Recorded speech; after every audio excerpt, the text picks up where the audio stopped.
বন্ধুরা আজকে মাটন করব রাতের ডিনারে। আজকে দুপুরবেলা ডাল, পটল ভাজা আর একটু উচ্ছের ইয়ে আছে, ঝোল আছে, ওটা আর দেখালাম না। তো রাত্রে মাটন হবে। তো ম্যারিনেট আমি রান্না করব, ম্যারিনেট করে রেখেছি নুন, হলুদ গুঁড়ো, একটু লঙ্কা গুঁড়ো, একটু জিরের গুঁড়ো, একটু ধনের গুঁড়ো দিয়ে আর দই দিয়ে, ঠিক আছে। আর এই মশলা করে রেখেছি, আসছি আবার পরে। বন্ধুরা পেঁয়াজ ভাজা হয়ে গেছে, এবার আমি আদা রসুন পেস্ট, একটু জিরের গুঁড়ো, একটু ধনের গুঁড়ো, লঙ্কার গুঁড়ো পেস্ট আর দুটো কাঁচা লঙ্কা দিয়েছি, ওই পেস্টটা আমি দিয়ে দিলাম।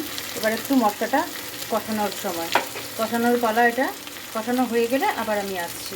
চিকেনটা দিয়ে দিয়েছি এবার, মানে মশলা কষানো হয়ে গেছে মোটামুটি, তারপর মাটনটা দিয়ে দিয়েছি।